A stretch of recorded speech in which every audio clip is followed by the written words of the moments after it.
আদালতে মামলা চলতেছে এই জমি নিয়ে। তার মামলার রায় না হওয়ার আগেই তারা এই আমাদের রোডের ভিতরে বাড়ির ঢোকার যে রাস্তা, এই রাস্তার ভিতরে এরা বিল্ডিংয়ের নির্মাণ কাজ চালাইতেছে। এদেরকে বাধা দেওয়া হয়েছে, বাধা এরা কিছুই মানে না। মেম্বার চেয়ারম্যান সবাইকে জানানো হয়েছে, এমনকি আমি থানায় অভিযোগ দিছি। দারোগারা নিষেধ করে গেছে, দারোগার নিষেধও এরা অমান্য করে তারপরে এরা কাজ চালাই যাইতেছে।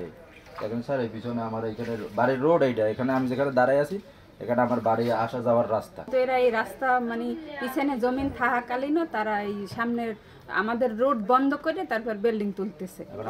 এখন আমরা পানি এবং রাস্তা দুটোটাই আমরা এই ক্ষতিগ্রস্ত হইতেছে। এখানে বৈশা পানিও নামাইতেছে না, আবার রাস্তা তো বন্ধই একবারে। আমরা এখন এই ঘরে বৈশা মরা ছাড়া আর কোনো রাস্তা নেই, এছাড়া আর করণীয় আমাদের কিছু নেই। কারণ আপনারা যদি কিছু করার যাতায়াত রাস্তা ওই পথটা বন্ধ করে সেটা বিল্ডিং করতেছে, এদিকে পানি জমে আমরা ডুবে যাইতেছি। আমাদের যাওয়া আসার কোনো রান্নাও করতে পারি না, চুলো টুলো সব ডুবে গেছে, বাথরুম সব ডুবে গেছে। আর আমরা আমাকে পথ নাই কোনো, আমাকে খুবই ক্ষতিগ্রস্ত আমরা। ওয়ালটন এখন দেশের সীমানা পেরিয়ে পৌঁছে গিয়েছে 50টিরও বেশি দেশে। ওয়ালটন, ঘরে ঘরে বিশ্বজুড়ে। আমার এই বাড়ির ভিতরে 7.5 কাঠা জমি আছে, কিন্তু আমার চাচা জমি কিনছি, চাচা আমার জমি দখলও দেয় না, আর চাচা জোর করে সেই জমি খাইতে আছে, এই জমি খাইতে আছে চাচা আমার জমি দখলে দিতে আছে না।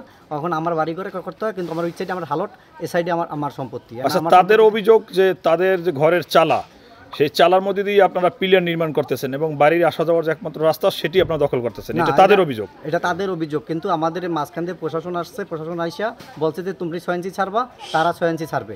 দুই সাইড দিয়ে 6 ইঞ্চি ছাড়লে রাস্তাতে মাঝখান দিয়ে রাস্তা হয়ে যাবে। আপনারা এখন যে ভবন নির্মাণের যে কলম দিচ্ছেন পশ্চিম পাশে, জি, এই কলমটা তো দেখছি তাদের ঘরের চালার সাথে, সেটা কি করবেন? 6 ইঞ্চি আর পুরোপুরি ছাড়বে, মানে আপনারা সরাই নেবেন? হ্যাঁ, পুরোপুরি 6 ইঞ্চি সরাই নেবে। আর হ্যাঁ, এবং তার চালা পশ্চিমে 6 ইঞ্চি সরাই নেবে।